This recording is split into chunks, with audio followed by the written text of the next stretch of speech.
Hello everyone, in front of me is OnePlus Ace 3 and let me show you how to change keyboard language. First of all, open new message or any other area where you've got access to your keypad. So that's the panel that we have to open to change keyboard language.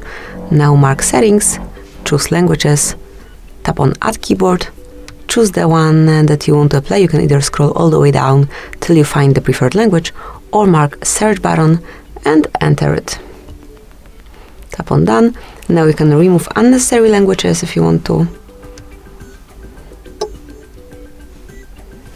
Then go back, and if you have two languages, you will be able to switch between them by using this word icon.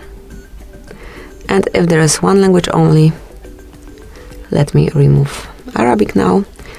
If you have one language only, this word icon, which is switching the languages, would disappear. Thank you for watching. Please subscribe our channel and leave the thumbs up.